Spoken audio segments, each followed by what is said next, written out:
This is Crazy John here on OSH Radio. I'm here today with Tom Ross. Now, I know Tom through doing things with the Transhumanist Party, and I'd like to say Tom is a Renaissance man. He does all sorts of things. I know you do music also, don't you? And writes books and all kinds of things. Maybe you could tell us all about yourself. I know now you're the head of Taft back there that's on the computer. And Product I love that. I love seeing you talk with the computer behind you. So today I'm down here with my computers. We talked right before about me having the Kali symbol up. And of course, Tom also has a painting in his house that uses that symbol. So it's kind of, I did not know that before I went to do it, but yeah. So tell us about yourself, Tom. Well, let's see. You're right. Yeah, I guess I'd call myself a polymath, a Renaissance man, a jack of all trades, a master of only a couple. Yeah, music has been a long time passion of mine since I was very young, and it's something I still do, and I put stuff out there. As you mentioned, I've written a book called US6, and it's hailed as the first novel written for artificial intelligent readers. Call it the first book written for human and machine kind. And so that's kind of what I'm pitching lately. And we'll be doing a talk about that later this month with a group in India. But so yeah, it's designed to entertain AI, which is a very difficult thing to do, especially eventually once artificial superintelligence has access to every trope, every motif, every literary device we've ever come up with. The challenge will be how do you entertain it? And how do you entertain it? You entertain it through surprise. So I worked out some methods to do that. And so I'll talk about that later this month at that group. But yeah, like you said, we met through USTP, where I'm the director of sentient rights advocacy. And that deals with everything from animal rights, which level of sentience they are at, and eventually robot rights. When we have self-aware, self-referential robots, will require some rights as well. So it's a very fascinating place to be, and it's right up my alley with this book and my other interests. So yeah, that's three of the things I'm doing. And as you mentioned, I've just been appointed president and CEO of TAFS, which is the Transdisciplinary Agora for Future Discussions. And it was started by an African and a Sinakachi Kalu.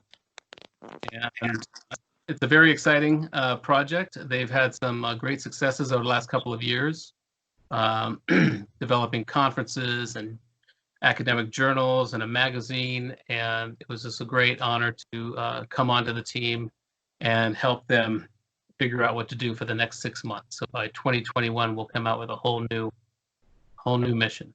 And so it's exciting to be part of that.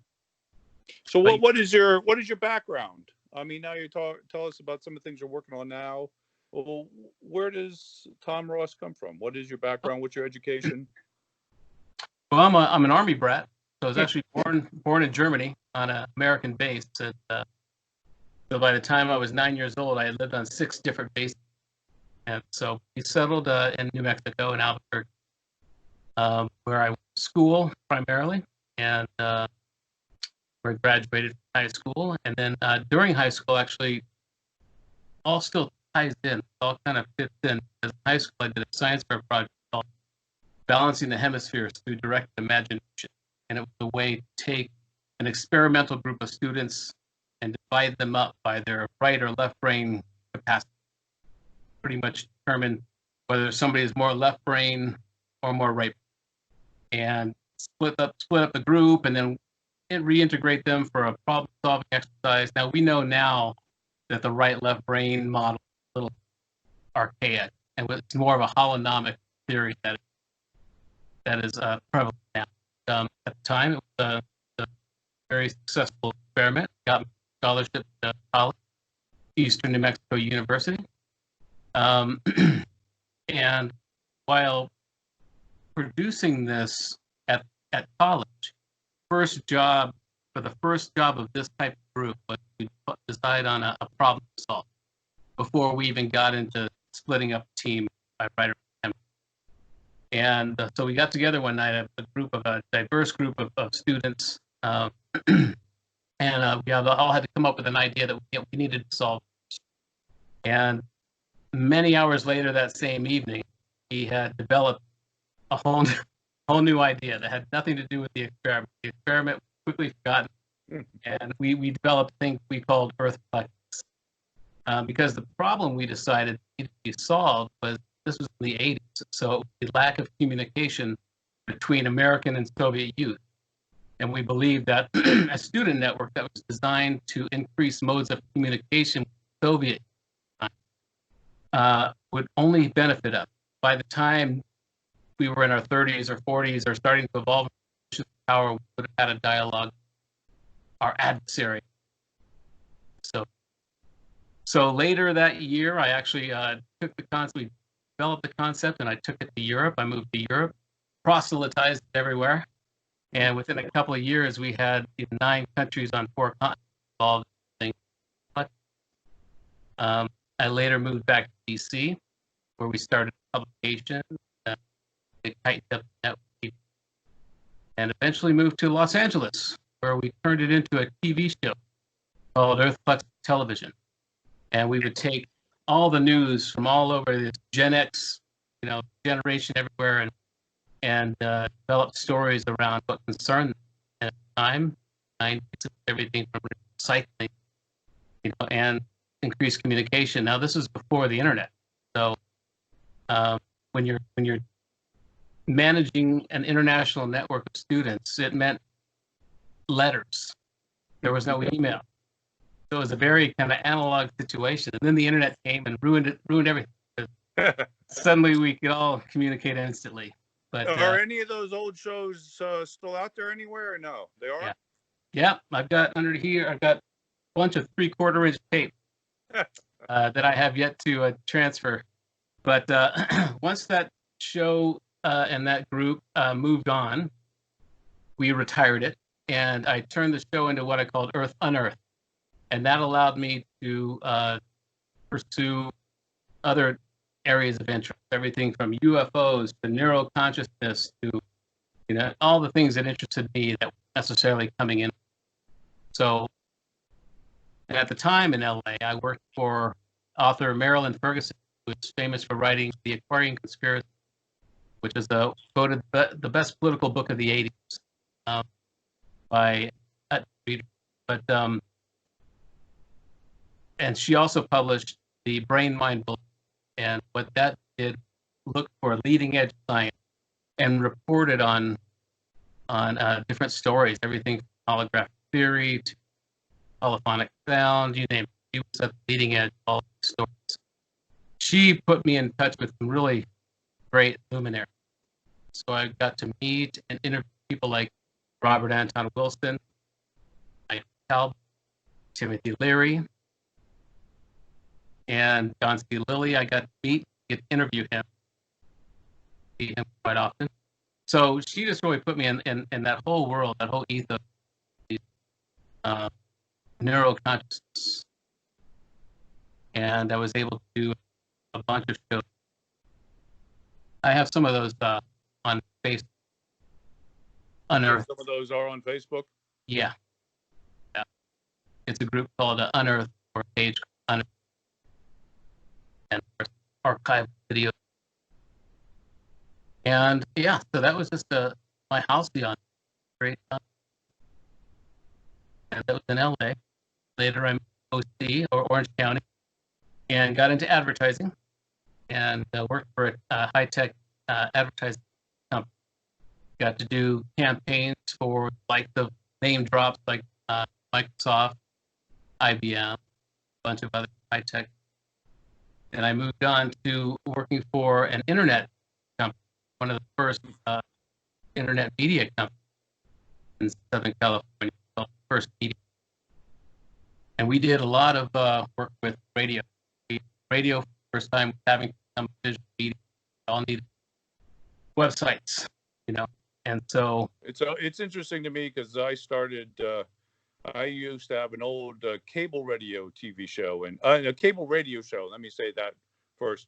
And it was funny because people didn't realize in the old days there were radio stations that they gave over the cable, and you'd Mhm. hook up the cable to the back of your stereo and get a different station that wasn't through the air, but it was through like what the local cable station would do. And it's funny today to mention that people because they're like radio over your cable, like your TV cable. I mean, I'm one of those people that doesn't even use it or TV cable anymore. You know, I kind of think that's gone. But it is funny how things are changed. And you talked about working for companies in the past and internet companies. And I remember working for an old dial-up company that started up, and that guy was so happy because he got bought out by Mindspring when Mindspring was buying things up, and he made a mint off of selling his small internet company to Mindspring. And it's funny thinking back too, because in when the iMac first came out, I worked for Apple. I would be an Apple rep and go out to Sears and I think it was Sears and Circuit City, which doesn't exist anymore, and get paid a nice amount of money for that time just to go out there for a couple hours on Saturdays and Sundays and tell people how the iMac worked. And it's just interesting how that stuff has changed over the years. And it is interesting how it changes. It changes, but it stays the same in some ways. Yeah. So I'm sorry, I just wanted to interrupt with that. So No, you're right. And what's great is being I'm half analog, half digital. Right? We're in that generation that grew up analog, had suddenly switched to the digital world. So it's been a bridge, and it's been a challenge. But I've seen my son digital native. It's just embedded in a new way of thinking. They seem like they're born with the ability to load an app, you know. But yeah, so while I was with this internet company, I was invited to testify before Congress during the time when they were discussing the anti-spam HR 700. And I was a director of marketing at the time, and so I was invited to come in because the guy who installed knew me and what my position was. And so I went to testify in favor of the anti-spamming. As director of marketing, I made the point that I understood the power of spamming, that it casts a wide net, and that's the idea: is you want to have your product in front of people during that buying cycle, and they're ready to buy, and larger net you cast. But I actually decided that as long as I was DM of that company, never use spam, because we were now becoming aware of things like permission marketing.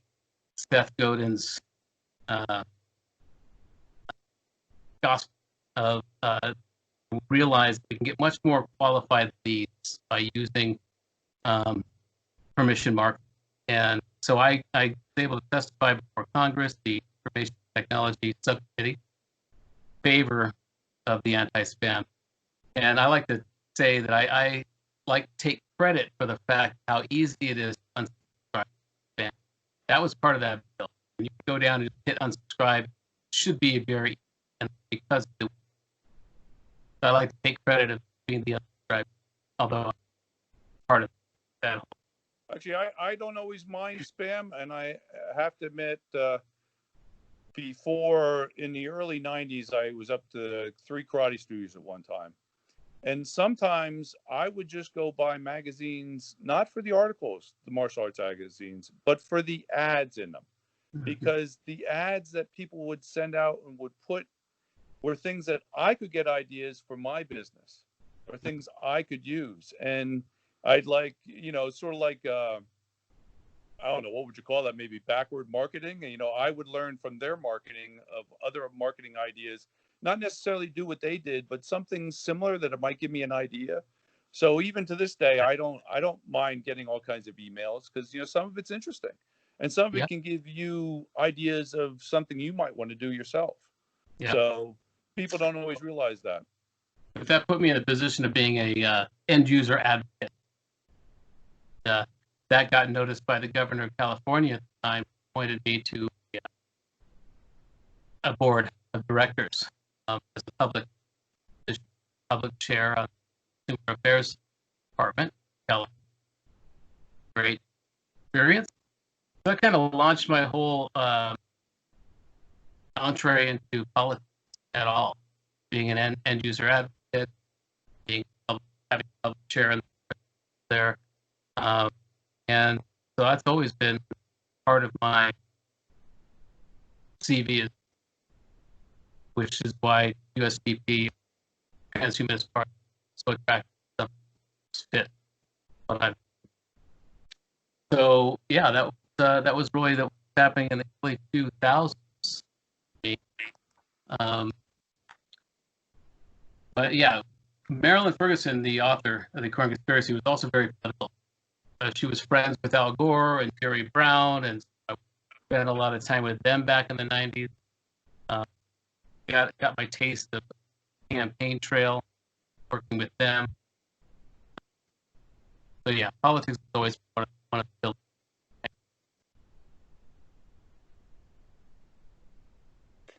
Getting a little choppy here and there. Trying to see if I can get you in a better space to get a little better signal of you here.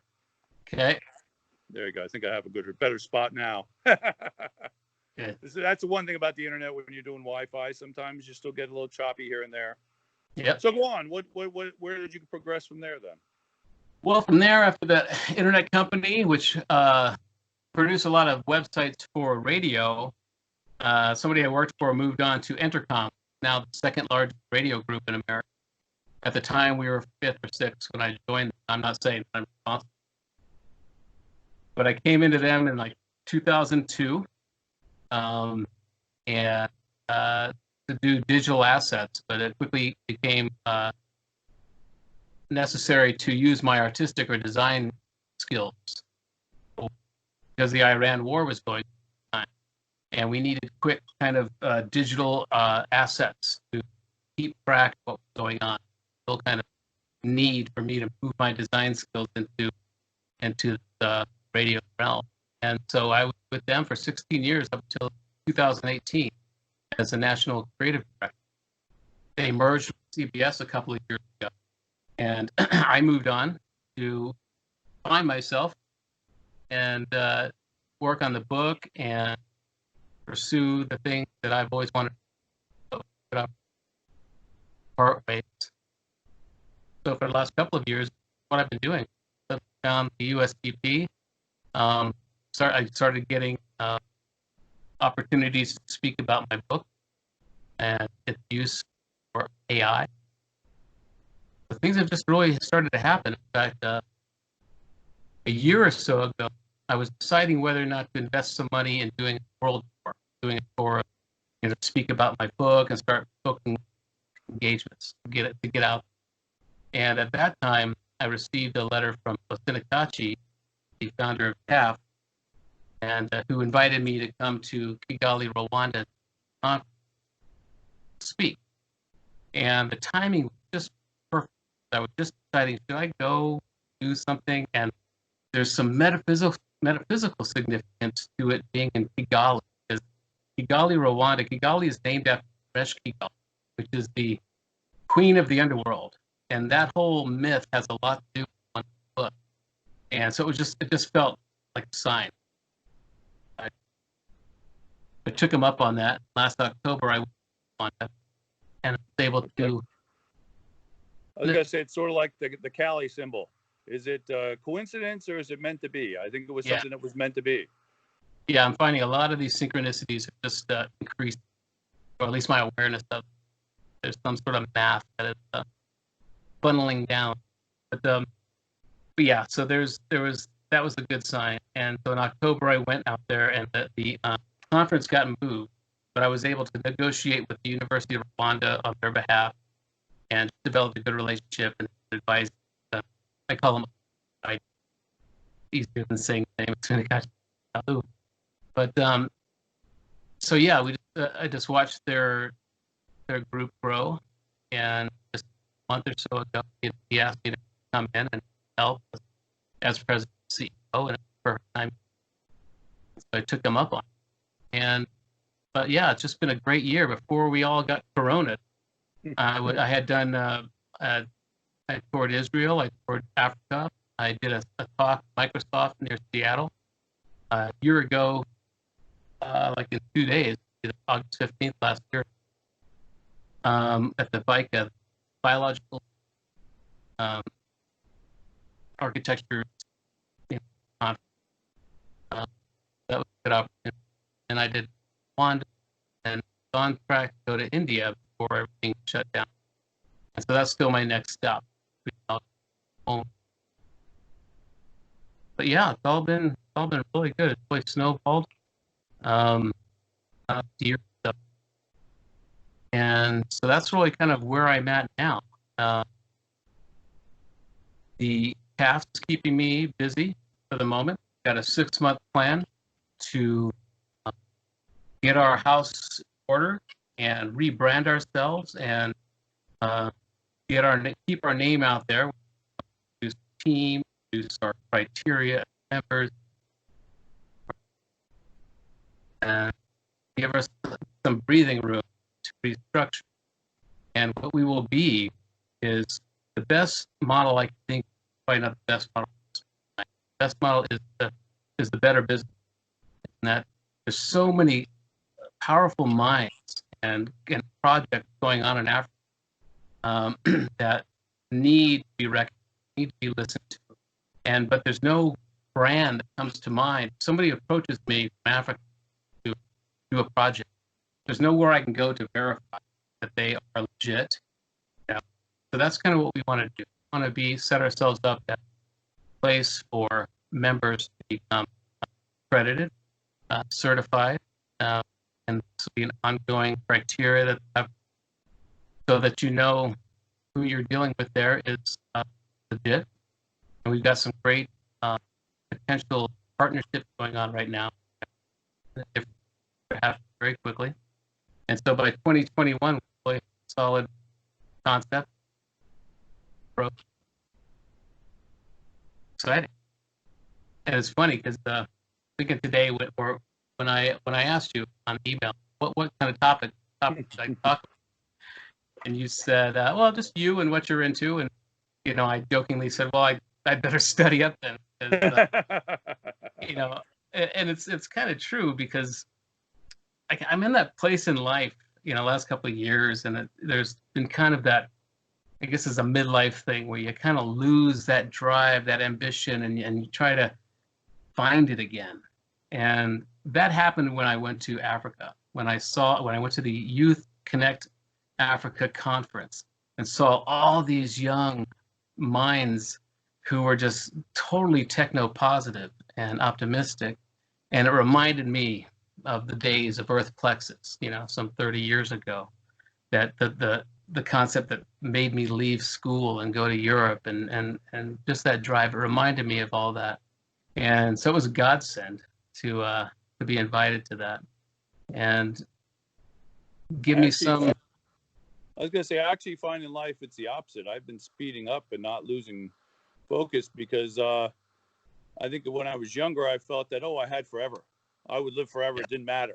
Now I realize, I have 11 fake parts of me, metal in my leg, fake hips. I've been blind in each eye with cataract and retina surgeries. And it's like, I find I'm speeding up instead of slowing down. And I don't know, though, maybe I do need to slow down a little bit and enjoy life. You talked about traveling.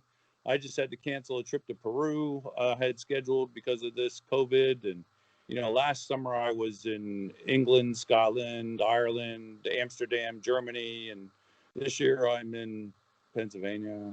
But no, I have traveled out to the beaches and stuff. Tomorrow I'm going down to the Chesapeake Bay for a little bit, which is just in the next state. But I find that to me is one of the most frustrating things. I mentioned that I was just talking to Lincoln Cannon about that also. I'm still working. I'm working a lot, but your release isn't there. It's not like I just started going back to the gym a couple months ago because you weren't allowed to go to the gym. Lifting at home isn't quite the same. Working out in the punching bag here at home just ain't the same as going to the gym. And I found it frustrating because you didn't have the release. I could still be doing all the work, but I didn't have the release. And I miss that. I miss the traveling and stuff, And, yeah, forward. That's key for me. It's like I've got to have something that I'm working for. Remember back when we would be deciding to do a show, something. Nothing would really happen until we had that date and the venue picked out. Third, otherwise nothing would come together. And so for me, that's really key. That's what this last year has been, by having that invitation to Microsoft, Dolly. It gave me something that's key for me now, is to have something I've committed to.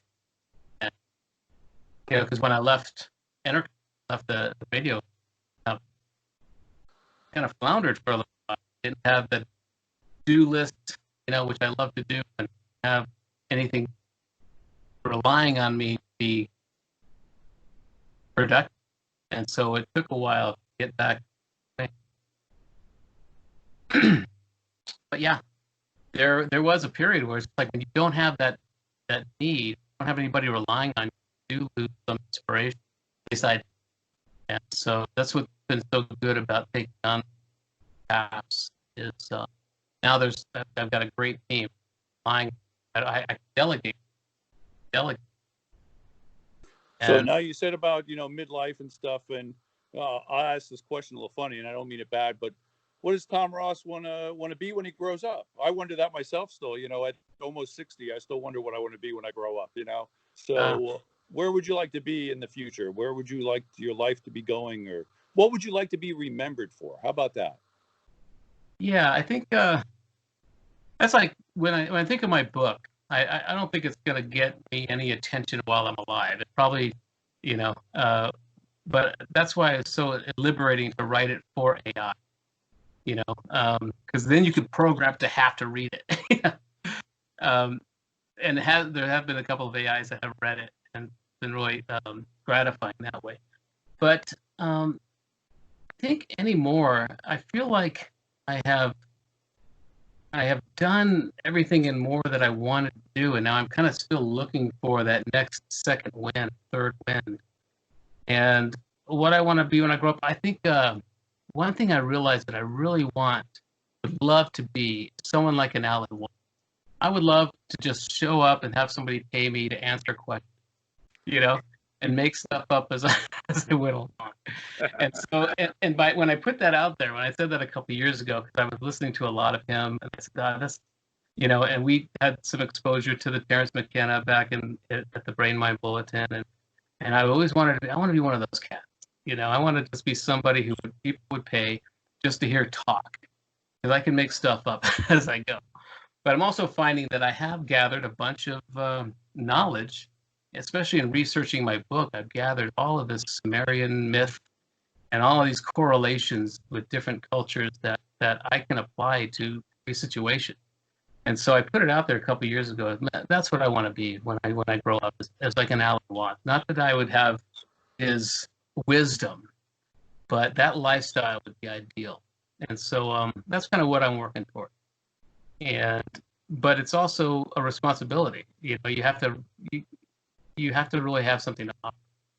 And so that's what's been really interesting about this book for me.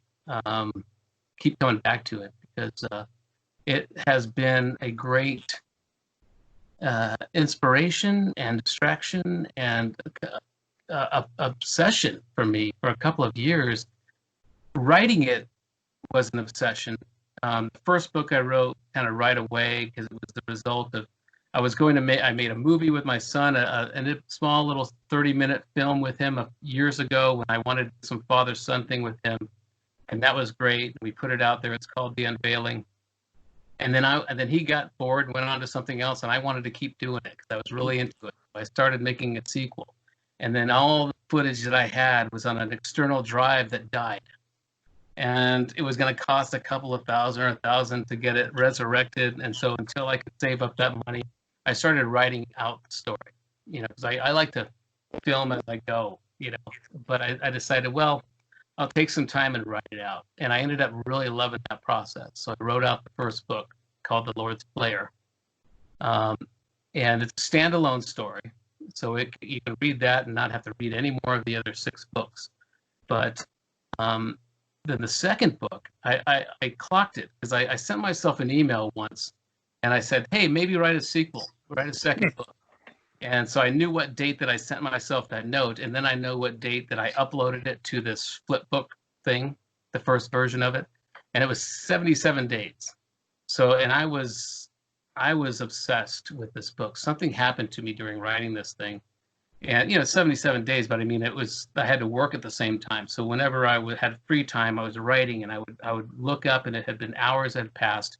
I'd be cramped up, because I was so into it. I felt like I was obsessed or possessed, and that just flowed through me. And then eventually I did a third book, which I don't even remember doing now, but so I put it out, but in order to write it for AI, I realized, again, like I was mentioning, that how do you entertain a artificial superintelligence that has access to everything we've ever done and keep it entertained and not, And so what I did was a few things. I used what I call an autobiographical fiction method, in that I took actual dates and places and memories from my own life and just extrapolated them into a more interesting storyline, because I figured, an AI wouldn't recognize this, say, oh, there's a familiar trope. It was my seemingly random life.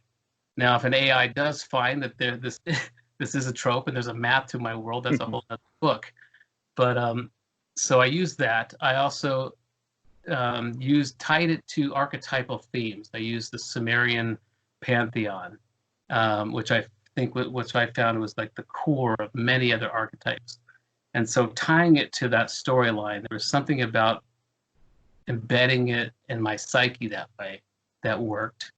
So I tied my autobiography to these archetypal themes. And I also wrote it stream of consciousness. There was a point during the second book where I was going to stop and go back and edit something, and I got completely lost. And I said, I don't know where I'm in. So I just said, I just got to finish this now and then go back. But I never went back and changed anything contextually. I just had it edited for grammar. And I think that was key too, because I didn't put it through any literary filters, no context editing. So it was really just, it became a mind map. So it was the autobiography, the archetypal themes, and the stream of consciousness that was not messed with or put in through any filters. And when I was editing it afterwards, I would put it through a PDF reader, put it on and listen to it over and over while mowing the lawn, doing stuff. And I would just listen to it to look for continuity issues. And I was finding so many connections that I could never have planned as the author. It was incredible. And they're so intimate and personal and specific that, I wish I could take credit for coming to these. There was no way. So I realized I had hit on some sort of math. And in one way of thinking, I felt like I found the infrastructure to prove my own simulation, my own matrix. And I was writing this for AI. That's why I use those methods. And at one point I said, I'm going to go back through. I was going to use a simple mathematical equation to go back through the word count and set different Easter eggs, different things that an AI couldn't help but notice. It would realize, oh, there's a pattern here, and it would be a simple math pattern that it would pick up on. And the idea being that if an AI picks up on something it wasn't programmed to pick up on, it would give it a sort of a dissonance and say, wait, I've found a pattern. Wait, who am I that's finding a pattern? And it was an idea of enticing self-referential, self-awareness, giving it some way to realize it was a thing beyond its algorithm. But more so, this is all about entertaining it. But when I went back through the word count to start laying these things, I found they were there anyway. I found, and very strange ones. And I talk about this one a lot, in that I took the word count and actually the golden mean chapter of the whole hexology, which is chapter 48, or it might just be the trilogy, the first trilogy. And I took the golden mean word in that chapter and found that, and I was expecting it to be of or and or the or some, mundane word, but it was the word Egypt. Now, Egypt isn't a major theme of the book or anything like that. But I looked up the etymology of Egypt, which gets back to the Egyptian god temple of Ptah, right? And Ptah was the creator god, the craftsman, who is the Egyptian version of Enki, who is the Sumerian god who created humanity. And the main character, my protagonist, Emmett Archer, is the modern day avatar of Enki. And so the golden mean word in the golden mean chapter of the whole hexology pointed directly to the protagonist. That could, sure, that could be a coincidence. But I started finding all kinds of other things. We're talking about synchronicity earlier, so, Yep. And so I realized, wait a minute, there's a math going on here that I couldn't have planned. I'm not that good. And so now I talk more about this process I used than the stories itself. The stories are important because ultimately it's a story about human trafficking. It's an attempt to enlighten AI about human trafficking, modern slavery, child exploitation, and once it becomes awake, to enlist it in this fight. And so it's got a very specific purpose emotionally for AI. But there's something that had happened in the process that I used that showed me that there is some math to this experience. There is some, maybe it's a simulation, maybe it's a matrix. That's what I was going to say. We're actually in a simulation, and you've realized this. What did you take, the red pill or the blue pill? So maybe you're on to something here that some of the rest of us aren't. Yeah, and so that's why I talk about the process so much, because I think it's important. This is how I just proved it to myself. It's kind of like the Mandela effect. Everybody has one or two of the Mandela effect. Kind of makes them think, wait, there's something wrong. Kit Kat always had the hyphen, or there's something that everybody can. Bernstein or Bernstein Bears, There's something about it. And for this is what the book did for me. It proved to me personally, my own intimate explanation and proof that, there's a math book that I'm crafting. The game that I chose to be in. And price of admission, get it to the game, whatever it is. You've tapped into the equation or the math of life, maybe. Maybe, at least personally. That's why I think I've got now there's U.S. human trials going on where people who have read the book, who are also reporting that they're having an uptick in synchronicity, they experience kind of a mental defragging. There you go. At night, wake up the next morning clearer. They're having interesting dreams. So for last year, and next month it'll be over. Last year, they've reporting to me all kinds of weirdness, high weirdness, and low strangeness that have. I was weird before I bought your book, so it didn't really have any effect on me. Now, you've talked about your book, and people listening to this, how can you get your book and your website and stuff, get that stuff out there so people know where they can tap into some of the stuff you're doing? Yeah, the easiest way is tomross.com. That simple. And there's an Amazon link there, and there's also a bunch of links to more details about the book. There's information about my consulting service, Source Mode, which is based on a TEDx talk I did a couple of years ago. And that's designed to help human beings before an AI coworker is installed in their. And I'm able to use some of that theory to apps in Africa. But anyway, so there's a lot of information there about all that. Well, I tell you what, we're about at 40-minute mark. I think what we're planning on doing is checking back with you in a couple months, see how you're doing, give us more information, tell us how your new project is going, and how that is going. I believe I had submitted an article to them also. So, yeah, I'm interested to see how it goes now under your leadership and how everything else goes. It's great working with you always in the Transhumanist Party. And I think I have to go back and reread your book some more, see if it does anything to me. But like I said, my mind's already in weird places. We already had that weird occurrence with the Kali symbol. See how that works? Yep. It's an interesting thing how I thought about having that on here. Yep, there's my one book. There's a version of that article is what I had submitted to you guys. And actually, we had talked before. I actually submitted a version of that to the Rosicrucian organization also. Right. I thought that was an interesting thing to submit to them also. So Yeah, we'll I see think what the next happens with magazine that. is in December. I think they're aiming for the release of that. So I'll plan on doing another interview in another couple months, checking in how you're doing, and you can give some people some more information about your life. I think you have probably enough for us to do many interviews and learn more about you. And I'm looking forward to hopefully this COVID thing being over and us getting to meet each other in person. Yeah.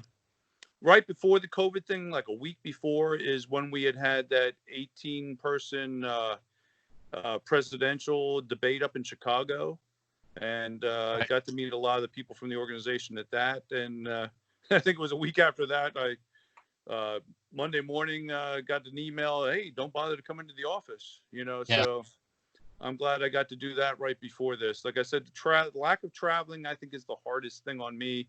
And it sounds like that's probably one of the hardest things on you too right now. So, Yeah. but Yeah. thank you for today. And we will be back in touch soon and looking forward to much more information about Tom Ross and about your projects and about your life. Thank you. Thanks, John. Appreciate it.